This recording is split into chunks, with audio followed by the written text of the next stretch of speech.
আল্লাহ আমাদেরকে শেষ নবীর উম্মত করেছে, আমাদেরকে কিছু কাজ দিয়েছে। অন্যায়কে মেটাও, ন্যায়কে প্রতিষ্ঠিত করো।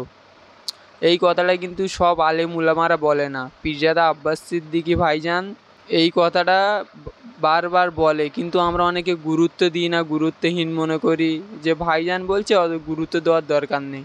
তো ভাইজান কথাটা বলছে, কথা কিন্তু ভাইজানের নয়, কথা আল্লাহ ও রসুলের। তো অন্যায়কে আমাদেরকে মেটাতে হবে, ন্যায়কে প্রতিষ্ঠিত করতে হবে। শুধু নিজের ন্যায় কাজগুলো করব, নামাজ পড়বো, রোজা রাখবো, শুধু এটা করলে হবে না। এটা যেমন করতে হবে, অন্যায়কে মেটাতে হবে, ন্যায়কে প্রতিষ্ঠিত করতে হবে। তো ভিডিওটা দেখুন ভাইজান কি বলছে। তাহলে তোমার আমার ডিউটি আল্লাহ দিয়েছে, ন্যায়ের পক্ষে থাকো, অন্যায়ের বিরোধী করো। এই অন্যায়ের বিরোধী করতে গিয়ে তোমার যদি মরণ হয়, তুমি আল্লাহর খুশির জন্য গলায় মরণকে লাও। ন্যায় কাজ না প্রতিষ্ঠিত করতে পারলেও যারা ন্যায় কাজ করে তাদেরকে সাপোর্ট করা দরকার। এই অন্যায়ের বিরোধী করতে গিয়ে তোমার নামে যদি মিথ্যা মামলা হয়, মিথ্যা মামলা লাও। এই অন্যায় বিরোধী করতে গিয়ে তোমাকে যদি গ্রাম ছাড়তে হয়, গ্রাম ছাড়ো। মুসা আলাইহিস সালাম 6 বছর নিজের এলাকা ছাড়া ছিল। তুমি আমি কোথাকারের কে?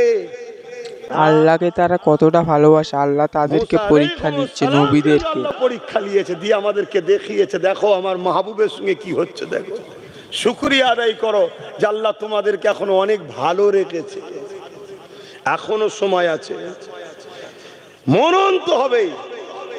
দুনিয়ায় যদি অন্যায়ের সঙ্গে গা মিলিয়ে চলো, জালিমের সঙ্গে গা মিলিয়ে চলো, আজকের এজিদদের সঙ্গে গা মিলিয়ে চলো, তালে তাল মিলিয়ে চলো, হয়তো দুনিয়ায় তোমার কিছুদিন একটু রসগোল্লা পান্তুয়া ভালোই চলবে, কিন্তু কবরে গেলে তার হিসাব নেওয়া হবে। তুমি মাথায় রেখে দিও আমার নবীর কথা।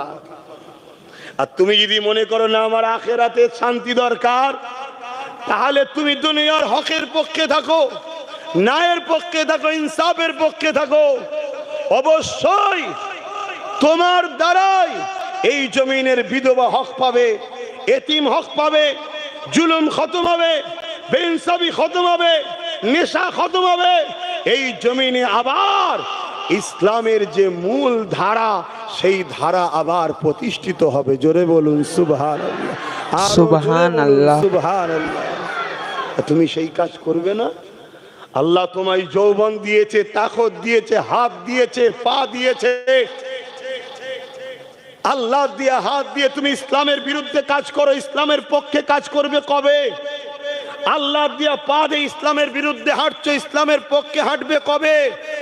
আল্লাহ দিয়া জবান দিয়ে ইসলামের বিরুদ্ধে কথা বলছে, ইসলামের পক্ষে কথা বলবে কবে? আল্লাহ দিয়া চোখ দিয়ে ইসলামের বিরুদ্ধে দেখছো, ইসলামের পক্ষে দেখবে কবে?